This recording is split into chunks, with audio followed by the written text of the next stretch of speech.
right, we are recording. Today I have on Alex Fedotoff. He's an international speaker, leading Facebook ad strategist, and he has over 100 million in sales generated for his clients. So Alex, thank you for coming on to talk to me today. Thank you, Ian. Thank you for having me. Definitely. So we were chatting a little bit before we started recording. You're currently in Poland, originally from the Ukraine. Could you just talk a little bit briefly about your background, where you're from, what you started doing professionally, and how you now got into running an agency for Facebook advertising? Sure. I mean, it's it's not like straight path, right? like probably for many people. So I was born in Ukraine. I mean, poor country, third world country. And so like everyone, typical path. I was like going through university. I realized, in like my second year, I realized it's not like something that like basically it's not a good path, because I've seen people who, after you go through university, then you get a job, and I realized how much money they're making, and I realized that not much, not enough. And so I was always looking for, something like extra. So I was working like all kind of different jobs. And so I graduated, and, again, was doing all kind of like random stuff. And then I realized that, some of my friends, they've been doing like freelancing, working for, clients from other countries. And I realized that, I probably need to do that as well, but I had no idea like how to do it. And also I wanted to go after US market, but I didn't speak English, so at that point. So, so I needed to figure those like little issues out. And then, so I started to learn English, and I signed up for like Elance, it was like before Upwork. And so sign up there, was, searching like through jobs, and, basically like kind of like seeing, okay, someone's looking for like search engine optimization. Okay, so I would just Google what is search engine optimization, and then and so started to learn like as I've been through all of this. And then, I decided to focus at the beginning on like conversion rate optimization, then like search engine optimization, Google AdWords. So I was trying like learn like as much as possible, and same time applying for all of these projects, like trying to like to learn and figure out like throughout the night, like the learning English, learning all of these skills, and then applying throughout the day. So it was very intensive, but I don't know, I just didn't like, just didn't see like another path. I just needed to figure that out. And so eventually like more and more people started to ask like about Facebook advertising.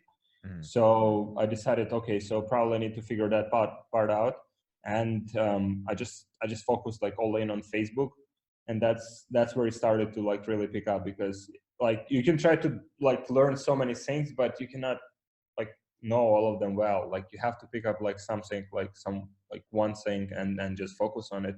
And so I focused on Facebook, and it started to get like great traction, because we started to get like good results for clients. I started hiring help to work on the accounts.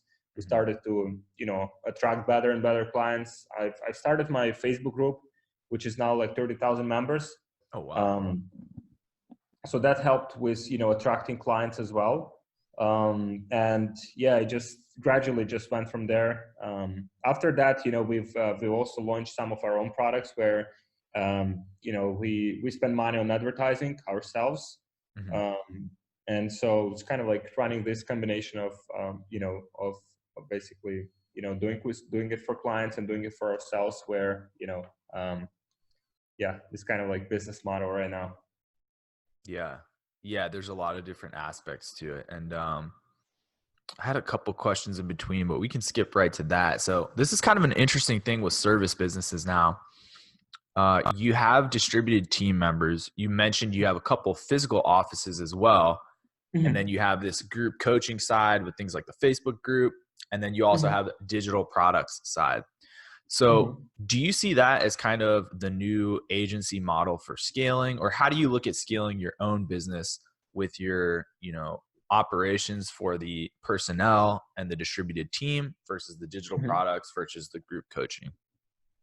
This is like, I mean, eventually we'll just probably move to, more like group coaching, because this is more scalable model. Service-based businesses, I mean, it's hard to scale, and I've noticed, like, we could get like many more clients. It just, I know that that results will suffer, and the deliverables will suffer, and so that's kind of the negative side of it. Whereas, with, for example, what we're working now is, basically putting all of that we've learned, like, throughout, this kind of like journey, and having Mm-hmm. more like, e-learning, like education, like basically helping people to, to do it, like to implement it themselves. And then, for some of those, if we have the capacity to, then, we can accept them as clients and do it for them. But yeah, this business model is more scalable, and yeah, I think that's kind of, like the past is typically like, it should evolve. It cannot be the same. So either you try to grow your agency, then you have to hire like a lot of people, ideally in house. I don't see like agencies like, yeah, scaling agency, like if it's remote. I mean, yeah, it's hard. It's so hard. Like, there's so many like communication issues. So that's what we have been through. That's why we have an office now in Poland, and we have people here, so we can communicate. We can create this culture. Like, things get done faster. So I think that's definitely like must, if you want to, if you want to have this like scalable, business. Interesting. So for you, at least for the service side, scaling the media buyers and the team members, you think that's still pretty difficult to do as a fully remote team? You think it's still much easier if you're co-located? I'm sure some people do it successfully, so like, yeah, for me, it's just better if you see someone, if you can tell him like, okay, this is, and you don't have to like go like back and forth and type like on Slack, like, I mean, like Mm, 8 hours a day, like 10 hours a day on Slack, boom, boom, boom, yeah, boom. So, yeah. yeah, I mean, that's kind of like, I've seen like great, like, increase like in efficiency, since, we've started like working with people like in house. Mhm. Yeah, awesome. No, I totally agree. If you have a million Slack channels open and different conversations in all of them, it can become pretty difficult pretty quick.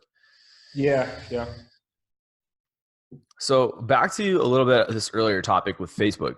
So you talked about your getting into the industry and learning all these different things and getting early traction with Facebook. Was there anything else that made you decide to go all in with Facebook advertising, or was it just that there was the most demand for it in the marketplace? Just demand, like, and yeah, just demand. Like, in the first place, it was demand, but then it's, yeah, I mean, like, how you can, it's scalable. It's, like, you can target people, so the targeting options are quite good. um it's getting, obviously, it's getting more and more competitive, like every, like other platform. Hmm. A lot of like compliancy, compliancy issues, but I mean, overall it's still like a good platform. It's evolved a lot, like, I mean, evolved a lot, like in the last few years. um yeah, so now it's like, I think it's quite mature platform at this point. Yeah, no, it definitely is. For people just getting in, it's definitely a lot more competitive than it was a few years ago. Um, so talking about some of your expertise and sharing it, you guys, we talked about you have training. You also have your Facebook group. Can you talk a little bit about what you're teaching people in that group and how that benefits the members? What kind of lessons you guys are putting out there? Yeah, I mean, so I'm sharing like case studies. I'm sharing, like, for example, if there are like some learning experience or some new updates or anything, I'm getting some updates from my, Facebook app, for example. So I'm sharing this with members. People are asking questions, like, like for example, someone is hiring, a media buyer, or someone is Mhm. hiring someone, like, they pose these questions, other people respond, reply. So it's kind of like group communication, where it's kind of like source of like the information, and also source of like connections that people can get connected to, can benefit from from each other. So yeah, so that's basically, I mean, that's my group is not the biggest in but it's I mean, it's quite big. There are bigger groups like out there, but yeah, we have it's quite engaged. We have people with different backgrounds, a lot of agencies, a lot of e-commerce entrepreneurs, drop shippers. So it's kind of like all variety of of different people. But yeah, it's quite good. I recommend, like, for everyone to have their like own community, because that allows you to kind of like learn about the marketplace, get clients. That's I think there are a lot of benefits of having this community as a service provider, or as someone who's who's providing some service. Yeah. Yeah. Another part of the kind of a new service business model. And how did you get started with that? Because I know that you said earlier you had 30,000 people, which, like, congrats. That's a really awesome, large community. Was this like something you started from day one, or what made you decide to start it? When did you start it? I just was watching like other communities, and I said, like, okay, I can do it better. Yeah. Like you do everything. And so yeah, at the beginning, there are a lot of like unknowns, like with everything, like, Mhm. so for example, I wanted to start like a community, then I didn't know like how to name it. Then like you think like for days, like how do you actually name it, right? And Yeah. then, like, until you just I just like 1 second, this is a name, Facebook Ads Rockstars, right? I just like, whatever, Boom. like, this is a Yeah. name, that's it, and that's done. And I think that's very important. Like, if you want to get something, just freaking get it done, like, because Yeah. otherwise, like, you can you can think about that like name, or you can think about. And so I got it done. I've invited few of my friends. So okay, I have like 10 members now. Okay, so that's good. Yeah. And then like, I ask them if they can invite some of their friends, right? And then from there, it's like, just like organically asking people from time to time to invite other members. I mean, but it's been like 2 years now, like more than two Yeah. years so I mean, it's not like it didn't happen like in 1 month. But Yeah. I think, like, for everyone like who wants to start their like group, like, it just like getting started is the most important part. Because otherwise, like with everything, just you just overthink it. You just overthink it and don't do it. Totally. So just get it done. Get it done. Boom. That's it. Totally. Yeah. No, that's so true. And that kind of brings me to how I found your work is your YouTube channel. Talking Hmm. about just getting things done. You already have almost 7,000 subscribers, and it looks like your oldest videos are only a year old. So that is, for YouTube, especially now, it's a little more competitive. That's really impressive. You've really started to amass a following just in a year. Um, and one of the things I love about your videos is, for the type of work you do, technical work, screencasts are really useful. And I noticed that a lot of Hmm. your videos are just screencasts, which I love personally. I thought for some reason on YouTube you had to have vlogs or vlog intros, but a Hmm. lot of yours are just screencasts, and they're crushing it. They're doing really well. So can you talk at all about how you just made the decision to just do that, and why you settled on that format for about half of your videos, I would say. Hmm. Yeah. So I mean, I started YouTube because, yeah, I've seen other people doing well with it. Then I knew that, for example, if someone, like, for example, finds me through video, they're a qualified person, because Hmm. they see my information, they see my content, right? So when for example, they want to reach out when they need help with some service that I can provide, then they're much more pre-qualified and pre-sold, right? Yeah. So for me, Yeah. that was the reason that in the first place I decided to do it. And also, like, to share, like, if I can help someone to not do some of the mistakes that I have done, I think that's also helpful for for other people. So, like, on one side it's selfish, on one side it's not as selfish. So basically two reasons. And, you know, with screencasts, I think like, so I'm in Facebook advertising, you know, space. And I mean, obviously there are a lot of like concepts, but pretty much a lot of the things, you know, that like you can get done, they're done like, you know, in the computer, right? Yeah. Yeah. So that's I mean, that's kind of just out of necessity, you know, like you cannot explain, like you cannot explain some of the things just by talking a lot about them. You have to actually show it. So yeah, it just kind of like out of necessity. I think some of the, yeah, probably like some motivational videos, like you don't have to be, you can just be on camera, you can just talk. But some of the things, like some of the specific industries, like you do, for example, tracking, Google Analytics. I mean, it's so difficult to just, I mean, you know, if you tell me something, okay, I'm saying, all right. Yeah. But then if you show me, it's like, okay, got it, okay. And if I can even like just follow the steps that you show me, right, and implement it and get results, I mean, that's even more powerful. So I think that's, you know, every industry is different, but in the industry that like I'm in and you're in, it just necessity to do screencasts. Yeah. No, totally. I love it though, because I've done a little bit of YouTube content, and a big block for me is I'm always thinking like, for technical topics, you really have to almost follow a script if you're not staring at what you're doing and showing someone, because it's very difficult, like you said, to conceptualize like all these different menus and things if you're just trying to like, you know, talk about it on a whiteboard. So I loved when I found your channel, I was like, I love this style of content. It's so simple and so useful. And I just assumed that it wouldn't do that well, but your channel proves that's not the case. So awesome. Thank you. Thank you for that. Yeah. I think my channel, like, obviously, you know, I want to grow it as fast, you know, faster. There are people that have done much better in a similar like time frame. So yeah, I think I can do even better. There's, you know, you have to like for YouTube, you have to like for YouTube, there are a few things that are important, like in terms of kind of so your thumbnail needs to be good, so people have to click through, and then your average watch time has to be high, so people kind of like stay engaged throughout your video. So those things are very important. I'm still figuring them out, but yeah, it's kind of like there are few major things that you need to know about like videos, because you can create like very good video, right? Like amazing video, like perfect video, explaining everything like very well. But then if people cannot find it, if people cannot, if you don't optimize it for the right like keywords, if the thumbnail, if people are not clicking on it, then people just simply will not find it. So Totally.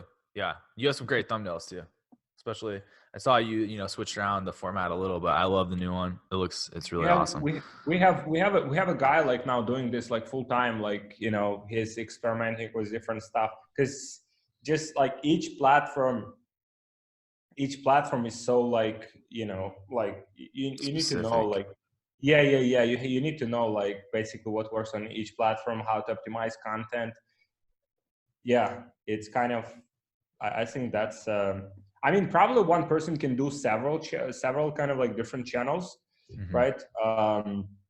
And I believe like with YouTube, they're like, you need to have like some combination of like paid traffic, with YouTube, with organic, like, so you're attracting some people like with paid traffic, and then they watch your videos and you have some offer. Because just organically growing it, it kind of like it gets more and more competitive. So yeah, we're now working on some kind of like organic, like organic plus paid strategy. So just to get just get more people to view the content. Yeah, no, totally. I love that, because you really do, like you said, with a guy editing it, you really do need a workflow to have good content production, especially as someone who's not just a content creator like yourself. You're a business owner, you have other stuff to do. Can you talk at all about what's helped you? You said you have a guy editing. So is this just editing and doing thumbnails and posting, or do you have someone that's actually doing the YouTube SEO as well? What sort of paid have you guys experimented with that you would recommend to other, people that are making these like technical videos, interviews, stuff in this space? Yeah. So basically like he does like everything. He does the keyword optimization, like he writes the descriptions. I mean, ideally that has to be in a way where it's like, you know, if you create the content, there needs to be someone who just like takes it over. Like, you created the content and that's it. Like, you know, it's gone. Like, someone else, like, it takes care of it. Like, otherwise, you know, like, you become like, you know, full-time video editor, you know. And so I mean, and you obviously have other things to do. I mean, at the beginning, maybe like, yeah, maybe you need to do it by yourself, and if you don't have the capacity. But yeah, there are people who will edit the video. There are people who will like optimize it for, you know, for keywords. And so, yeah, I think that's, you know, basically getting it like, you know, delegating this stuff is, you know, is very important, because otherwise it just, you know, just becomes too, especially if you want to, like, if you do like one video a week, it's fine. But, you know, we want to make it more like refined, where, for example, we have like a 1 day a week, you know, like shooting day. Like, you know, I create the content, and then you know, basically I shoot it, and then, you know, it basically goes through the flow and it's scheduled, and for every day of the week we have a video. Like, we have like 5 videos a week, for example. So Oh, wow. yeah, so that's kind, but it's, I mean, there's a lot of work, and I think that still there is like, there needs to be some kind of like paid acquisition strategy, paid traffic, because if you just want to do it like through organic, like, I mean, it will take you years and years. I see some people like grinding like for years, like, you know, they have like maybe like 20,000-30,000 subscribers, but, you know, they've been doing this for like I don't know, 3-4 years, like almost every day. Yeah. And you think like, geez, you know. And some people you see like, they're just, you know, starting videos, and then, you know, they do obviously, you know, some kind of like paid traffic or something, and they just blow up, right? So Yeah. that's, I think that's, you know, there needs to be some growth hack, you know, growth hack. Totally. Yeah. There's got to be a lot of strategy thought about how you're going to grow a channel. Yeah, totally agree. So is there anything that you'd recommend to people besides, you know, like Google Ads? I know they have a native YouTube advertising platform where you can promote your channel with paid. Yeah, YouTube. Yeah, now we are exploring like what's the best option, but yeah, probably like promoting your video, like in like through like in stream, right? So basically driving people to your channel, or driving people to, you know, just to basically like getting people to watch some of your videos. So we are exploring now, like, with different options, like what's possible and what we can do, and what can be like, if we can, for example, you know, like do it, like if we, for example, can create a video, and if we can measure kind of like how much like return that video is producing, then, you know, obviously we can, you know, we can justify, okay, so we just need to put like more budget into advertising, right? Yep. It's kind of like I think it's kind of like, you know, Ty Lopez, you know, these guys, like, because Totally. obviously they've invested a lot of money into paid advertising, but they had this like offer, this funnel that, you know, they've been driving people to. And yeah, I believe like numbers played out. I don't know the numbers, but, you know, probably numbers played out where they knew like, okay, if we invest, let's say $100,000 or like $1 million into advertising, then we get, you know, that money back, you know, on the back end, right? Like, people sign up, people pay, and we get that money back, and it's kind of like pays for itself. Yep. So I think that's the key, like knowing your numbers, like getting like to a proof of concept. And yeah, and then, you know, then you can scale once you know those. So that's where your part you know, comes in, Yeah. because like tracking, analytics, right? And I don't know if you know like Dan Lok, you know, this like big YouTube Yeah. guy, Totally. like he's huge, like 1.9 Yep. million subscribers. So Yep. they have for each video on YouTube, for example, they have the tracking, right? So for example, they have an offer with each video, and they have that specific video, that specific link is, you know, tracking link. Yeah. UTM. Yeah. And yeah, and so they know, like, for example, okay, so they published the video. I don't know how much budget they put like behind in kind of like promoting that video, but, you know, basically they get the they get the sales from it. They can measure how much in sales they have, produced from that video. Okay, so then they can justify it, right? And it's Yeah. kind of like then it just pays for itself. And that's the key, I guess, because otherwise, if you just create it just for the sake of creating it, it just or you just create it, you put a lot of effort in, and then you put it out there and you hope it will work, then it doesn't work. I mean, you'll just lose motivation over time, because you'll not see kind of like, what's the purpose of it.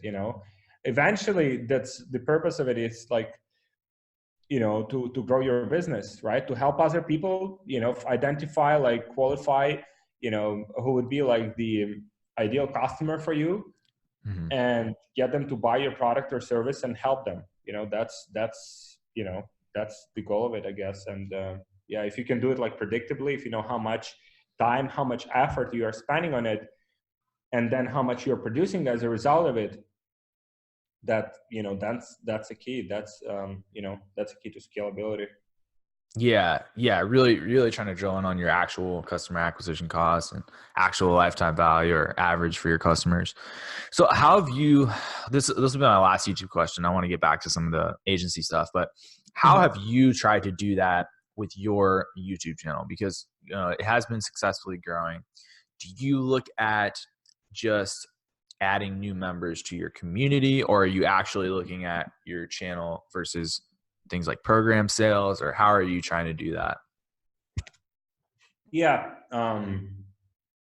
very good question. So for me, it's like we have the program, and we have the agency clients, right? So yeah, we didn't have this tracking yet, refined to this level. Yeah. Like we cannot know like which video has delivered. Let's say people have clicked from this video and they have applied and they became a client. We didn't have these numbers yet, and I think that's that's a problem. I know like Danlock like team. I guess they're using like Wicked Reports or something. Yeah, Wicked Reports. Yeah. Yeah. So to have this like sophisticated, and I think that's a must. On the service for me, on this stage, it's more like I know it's kind of like, there's a difference between like guessing, like, oh, I guess it helps, if I post a video, I guess it like helps, versus shit. Like I see like, I just post this video and that's how much I've generated. Gee, I'll do this like tomorrow again. And so I think that's, we are still working on that part. It's, we just like recently started like to taking this seriously. Before that, it was like hobby. That's why, I don't think that's good idea to do it as a hobby, because like you need to be like, there needs to be some incentive to do it, like if you do something, then, okay, here's the work I'm putting in, here's the outcome I'm getting, I'm growing my business, growing my team, that has to be directly correlated and tracked. Yeah. No, that's awesome. I totally agree. I try to avoid things that I can't track in some way, because it's like, it sets you up to lose motivation. If you're just like posting all these videos and you're just not really sure, it's pretty demotivating. Yeah, for sure.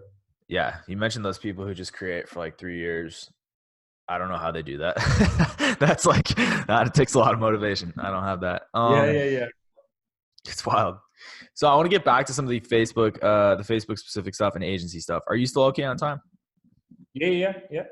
I want to be respectful here. I know you have a business to run here. So, okay. So headed back to the Facebook realm. So CBOs are a big thing that everyone's talking about. Campaign budget optimization, which if you guys don't know, that is a type of campaign that Facebook is now forcing advertisers to use. It's going to become standard. It's going to become the only type of campaign you can use. And to make a long story short, it optimizes some of the process that Facebook advertisers used to do manually. So how do you look at CBO campaigns? Do you think they're going to change the face of Facebook media buying? Do you think they're going to change media buying in general? How do you look at that? I was saying they'll change media buying. They'll just force advertisers to adapt to itself. So yeah, it's kind of, I mean, it's like I mean, out of all of CBO, it's kind of like the only thing that frustrates the most advertisers. It's sometimes it's not allocating budgets, to the most like profitable ad sets, and that's what like most of the advertisers are frustrated about. And then the learning phase for it is also a bit longer than with ad set budget, like setup. So that's pretty much the only like things that confuse advertisers, I guess. And I mean, in terms of I think like the way advertisers should look at CBO and overall at Facebook advertising is, I mean, this is like $1 billion, optimization machine, right?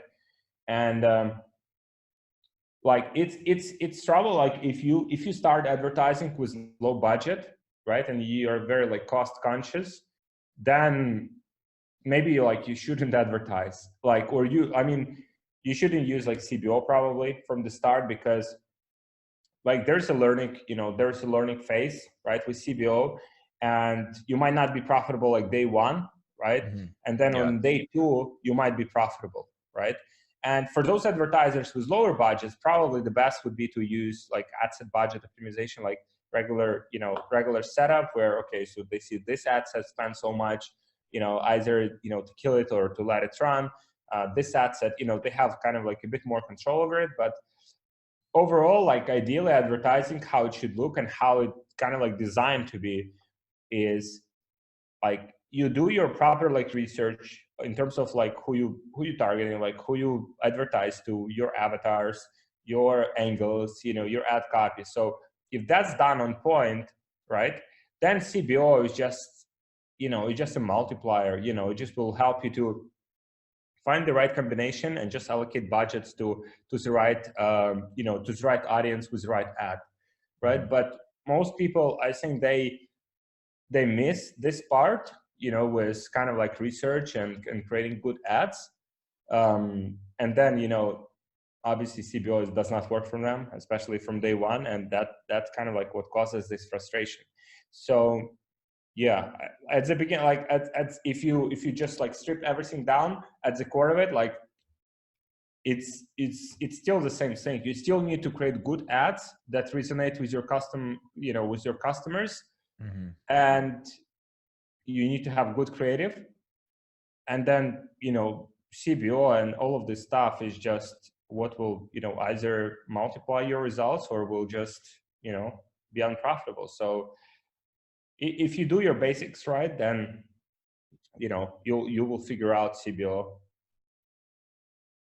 Yeah. So if you have the fundamentals down, CBO or not, your campaigns are more likely to work.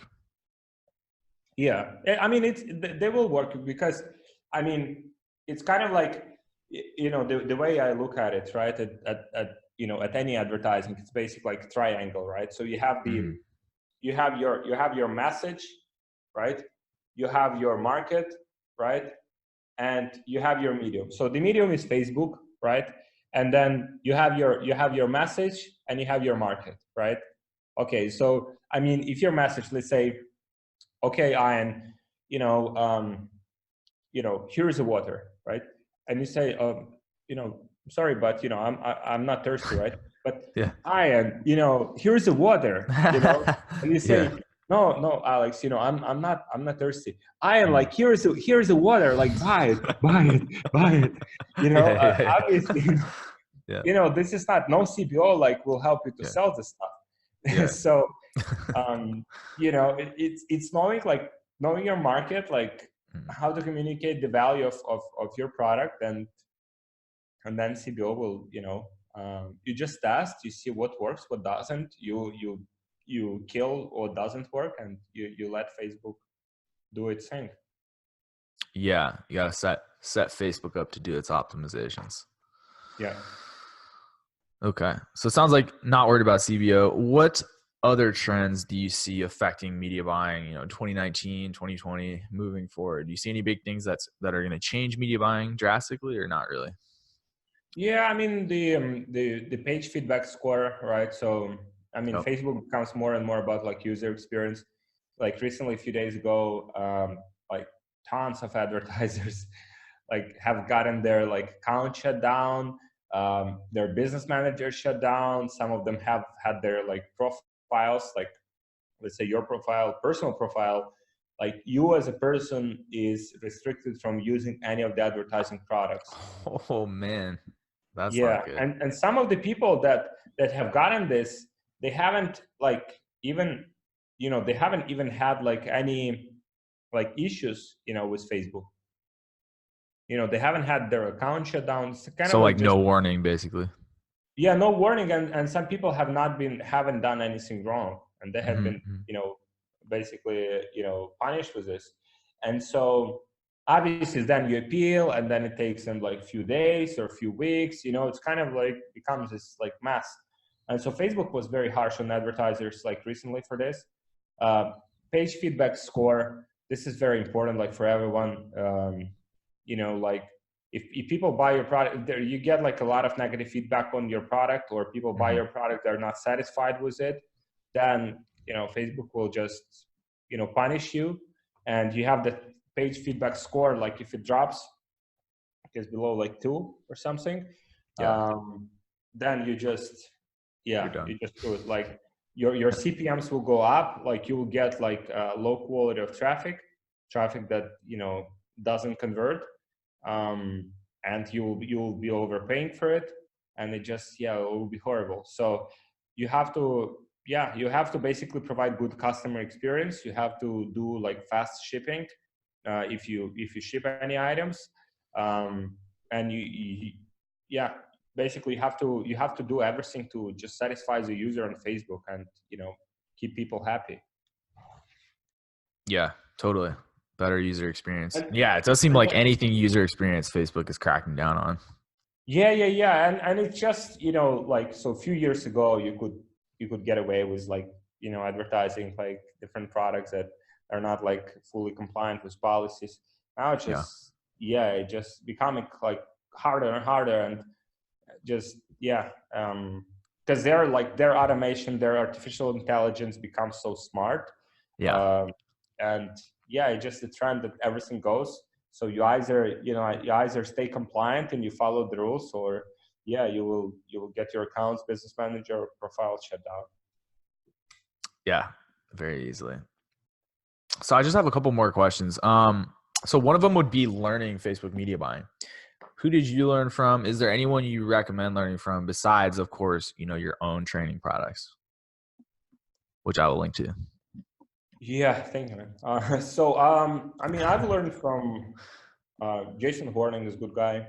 Yep. Yeah. Um, So I've learned from Tim Bird, like he's a good guy. Mm-hmm. His information is good.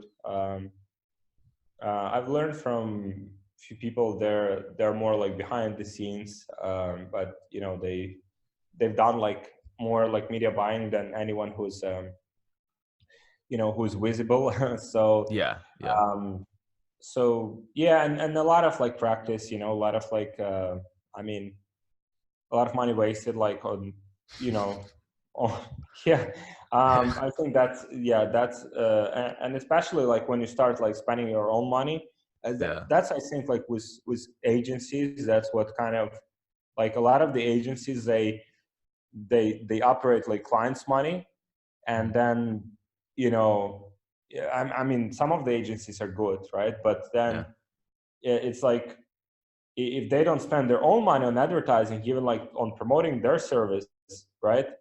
It just, you know, they don't understand like the full, because when you start spending your own money, then it's like, all right, okay, I have to, you know, really like figure it out. It's And real. Yeah. so, yeah, I think that's where like a big like, you know, switch for me was when we started like advertising our own stuff, the, you know, e-commerce products and drop shipping products.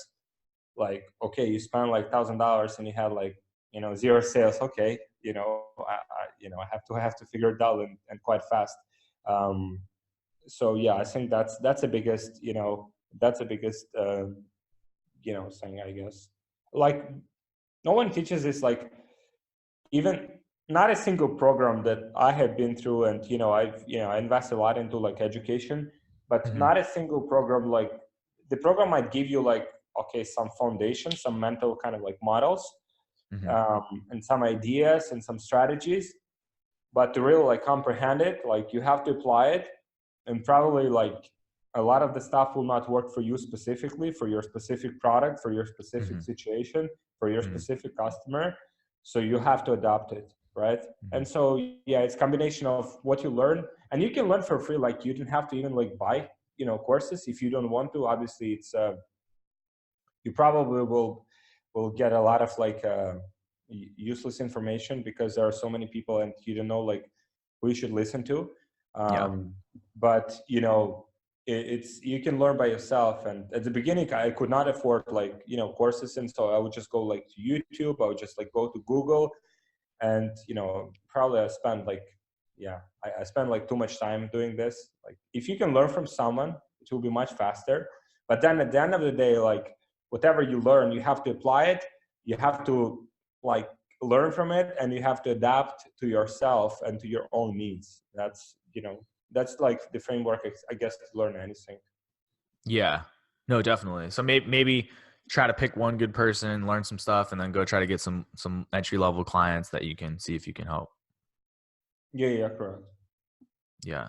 Awesome. And Jason Hornug, and then your stuff, which I mean, I could go on all day about questions, but we will wrap it here. If people want to find out where they can get some of your training, besides your, excellent Alex Fedotoff YouTube channel, Mhm. where can they go to get some of your training courses or join your community? So I'll send the link to my group on Facebook. Okay. And I will link okay, I'll that send. below the video so you guys can join. Awesome. Love it. Well, I'll link that below the video. And then your website is it AF Media, or do you have Yeah, alexfedotov.com? Alex Fedotoff. Yeah. Alex Fedotoff, the owner of AF Media. Well, Alex, thank you for coming on. I'm going to cut the recording and then we can chat after. All right. Yeah. Thank you.